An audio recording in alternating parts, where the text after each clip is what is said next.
Hello and welcome back to episode 4 of the Great Guitar Build-Off. Look, it's a router bit. I'm going to go back in time a little bit and show you how I dig out this control cavity before we put the top on. And then later on we'll go take off a little bit of the top.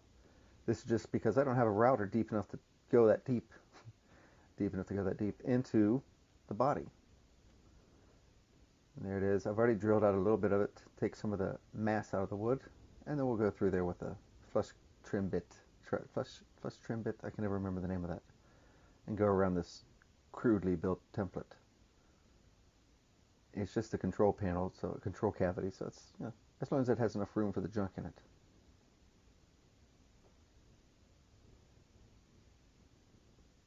I just happened to find this video, decided to throw it in there. Look, oh, magic, top is on, and we're going to take off a little bit. I know exactly where that control cavity is, so we'll take off a little bit of the material there.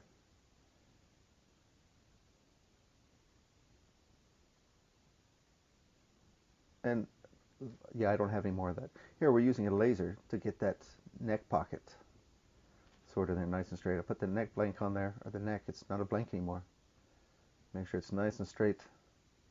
This video was originally like 15 minutes long, so I took it down to whatever it is now. And scratch it in there, scribe it. Scribe that line on there. And boom. Wait, boom. Neck pocket completed.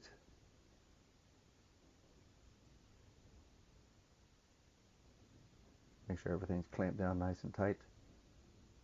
And there it is.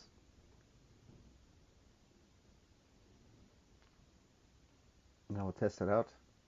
Not fitting. Who can guess why? That's right, the corners need to be rounded over.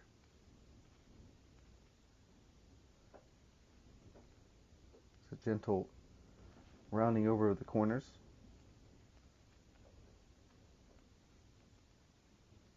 No rush. And there it is. Boom.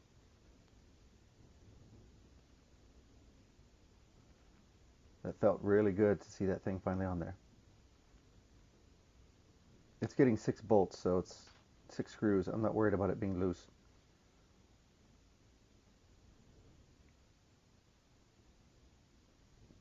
See, it's not loose. Alright, now it's time to cut that body out of the body blank. And here I am with the new neck pocket routed out. And I've had my jigsaw swerve off of the line way too much. So I decided to give myself a good couple inches from each line. And I'll just go back later and grind that away.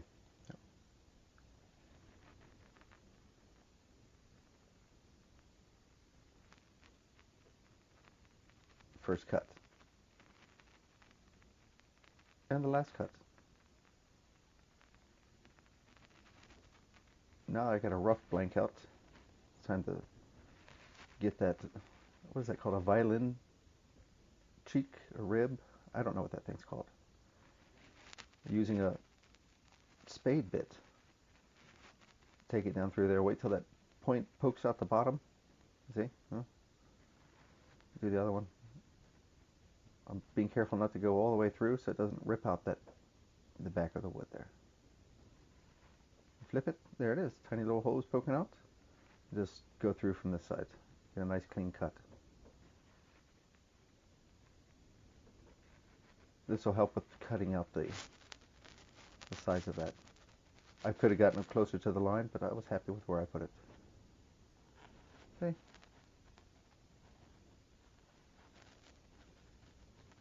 This maple's some really hard stuff to work with, but it looks so nice.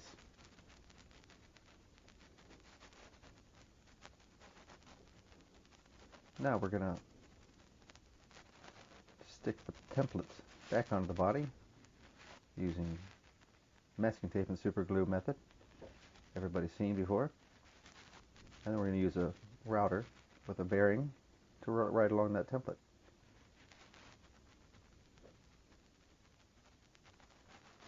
I do have center lines and everything marked on there. I didn't just eyeball it. It's well engineered to fit on there perfectly. And here we are.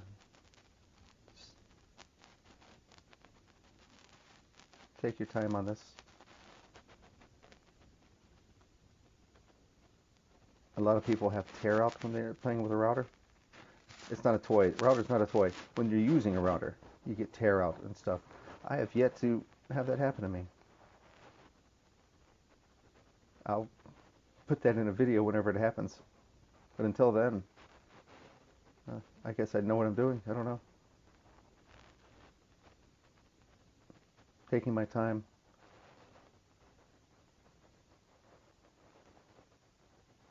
Now that's upside down. I'll change to the other side. A different router bit with the bearings underneath. And I'll ride along that freshly cut edge. Yes, I know it's got some dips in there, but I'll grind that out later.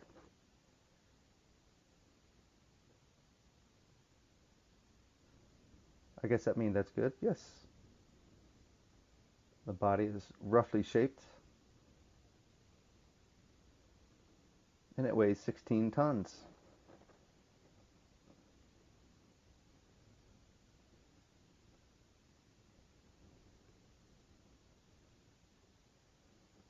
See how it looks with the neck.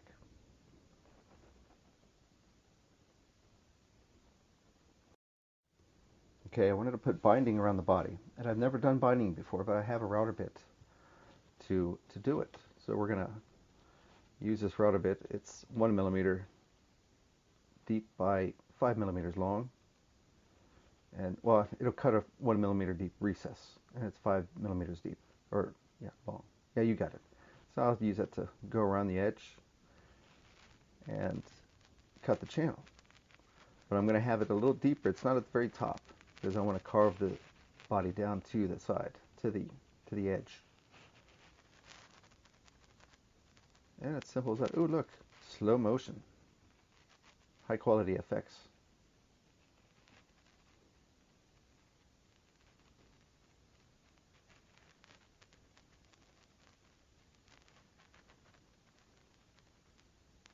Make sure your workpiece is securely fastened.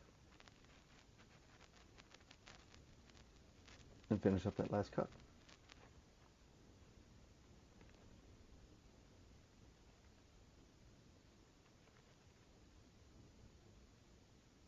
Yeah, I like Star Wars. Thanks for noticing. Here's my homemade bender. It's a incandescent light bulb inside of an aluminum pipe. It works good on binding. I have about 3 hours of video, and this is the best one I found. So I decided to put this one in the video.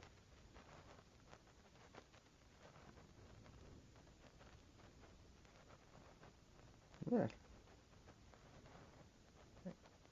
And the binding will go on as such. Simple.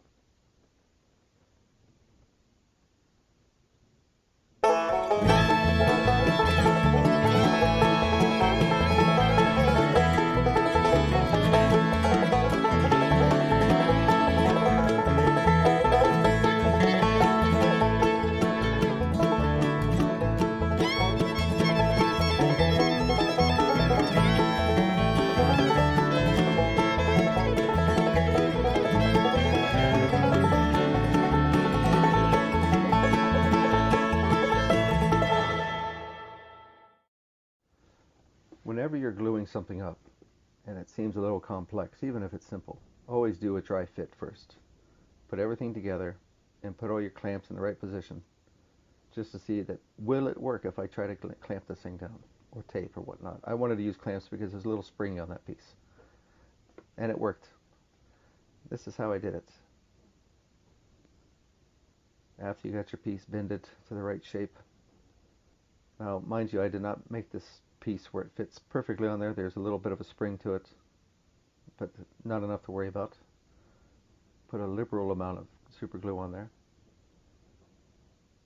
This is medium super glue. And put your clamps or your tape or whatever, whatnot. I'm going to use both clamps and tape. I probably could have used just tape from this point on, and I did actually do a dry fit, but I can't remember where that one went.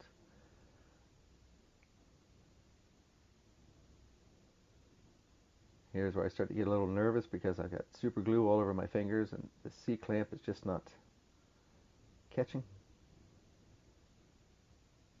Doesn't matter how many dry fits you do, when you got super glue going on your fingers, you start to freak out a bit. Always remember to hold your glue down or your tape down nice and firmly before you start to pull. Just like this one. There you go. Down and across. That way you get that binding set firmly into its channel. Down and across.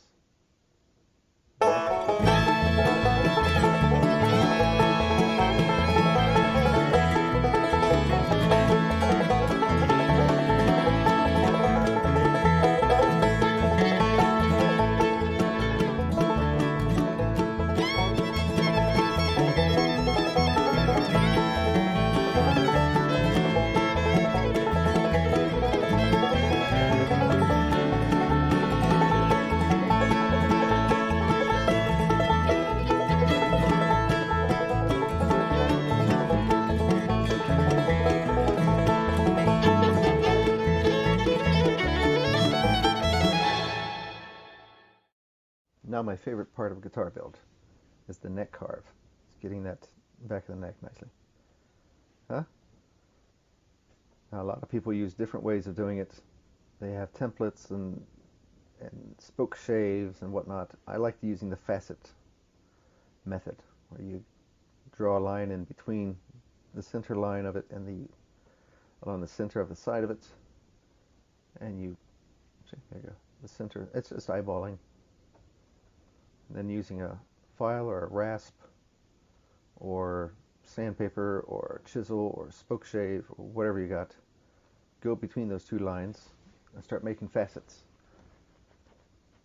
And then once you got those, and you draw a line in between each corner of each facet, and you you flatten those out until you pretty much have a circle, half a circle. You don't want a circular fretboard, that would look, or neck, that would look weird.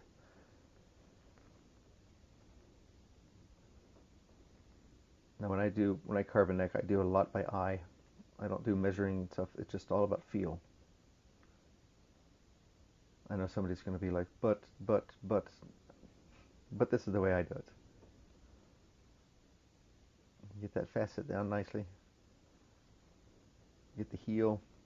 I'm going to have a nice, comfortable, sloping heel.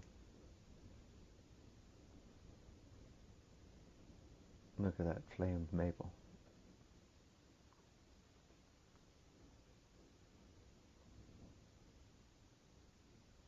Eyeball, feel. Now after you get all the facets done, you get the shape down, go from a rasp to a file. Use a nice half-round file to get the heel. And then you go to sandpaper. And you know the rest of this. Start with 80, 120, 240, 320, 600. No, I don't go to 600. 320 is where I stopped. Hold it nice and firm. Some people use blocks. I used a block on it a little bit. I just don't show it in the video. Keep that neck nice and flat. And like I said, it's all about the feel of it. Here's a straight, what's it called? Flat sanding block. Somebody put that in the comments. I can't remember what that thing's called. I made it from no level. It works nicely.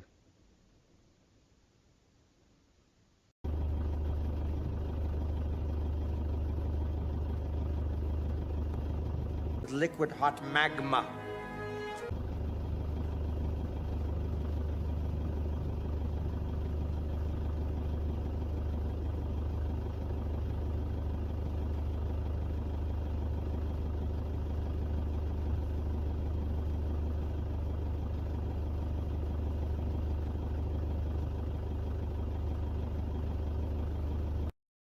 Okay, after getting a little bit of inspiration from that little break, I finally figured out where I want to put my inlay, which is going to have lava rock in it.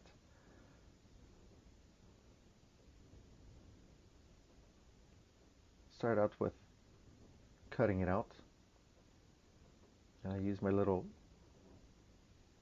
awl there to poke each hole where I'm going to drill a hole through. That way I can get those curves nice and round. It's a wobbly drill.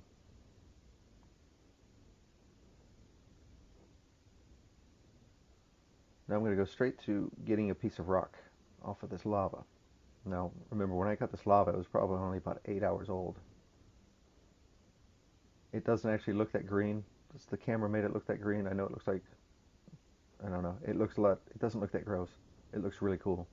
So I'm going to find a piece that I like the shape of if I was to do a cross section on it. One that would fit inside of the flames.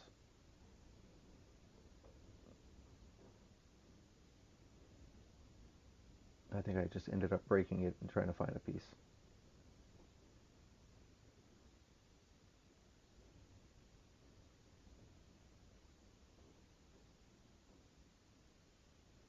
After I broke off a piece, threw it on the grinder. The lava's really soft, so it pretty much crumbles in your hand. Try to get a nice flat edge on it, because I'm gonna have to take this all the way down really thin, but I need to strengthen it a little bit. So we're going to get a flat side, and we'll drown it in some super glue, some of that medium CA glue. Try to get it in all the little air bubbles.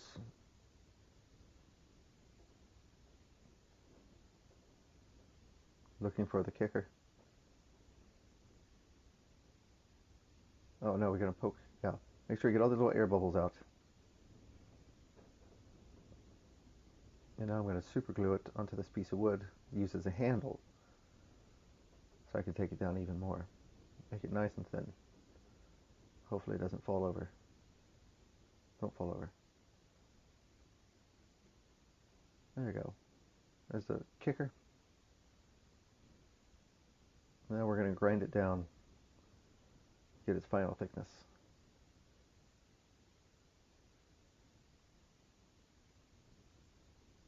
Wear good safety goggles. This thing throws rocks everywhere. Now I've never done a complex inlay before, so I figured I'd go all out and do a super complex inlay by inlaying stone into a piece of flame maple and then inlaying the whole thing into the guitar.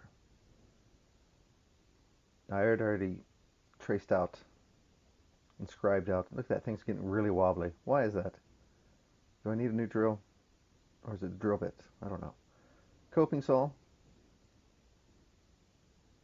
Carefully follow the lines.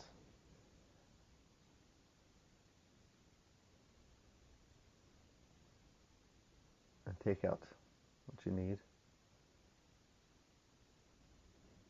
And then using a rat tail file. I think this is a chainsaw file. Just creep on that line.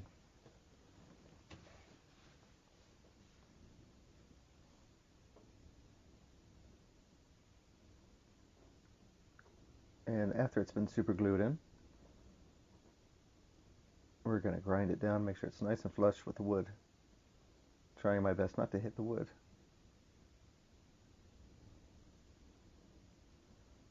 Now I'm going to strengthen these lines a little bit so I can cut those out.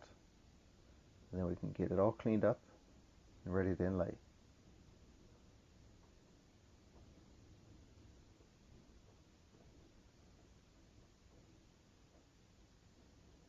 And for being the first time I've ever done a complex inlay, I was quite happy with nothing broke on it.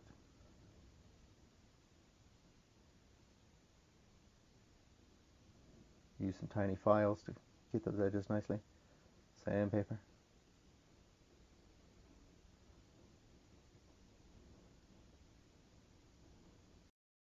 Okay, decisions have been made. I'm not putting it on the headstock. I'm putting it on the 12th fret.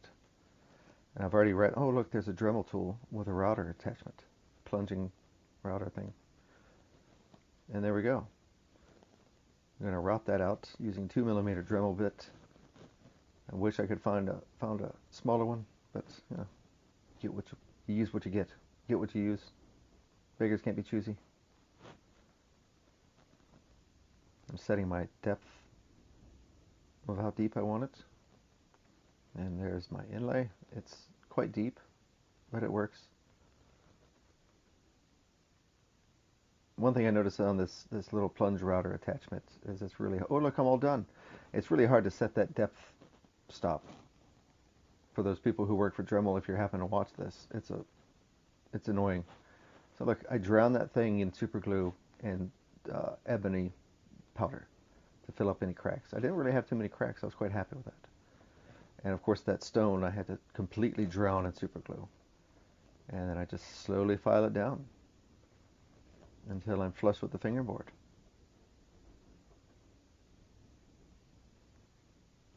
Make sure you keep your files clean. Oh, there we go. Now for the logo. I decided I'm going to inlay it into the headstock, but yet have it a little proud, so it kind of looks, yeah. And a tiny little drop of super glue to hold it in place, so I can scribe along the edge. Just a tiny little bit of super glue. You don't want to have it stuck in there forever. Make sure it's nice and centered.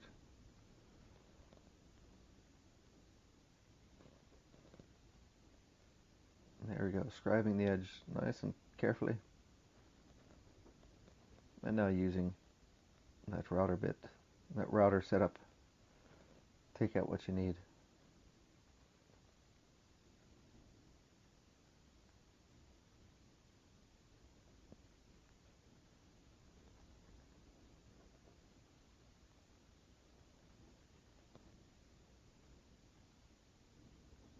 And after double checks and triple checks, it came out perfectly.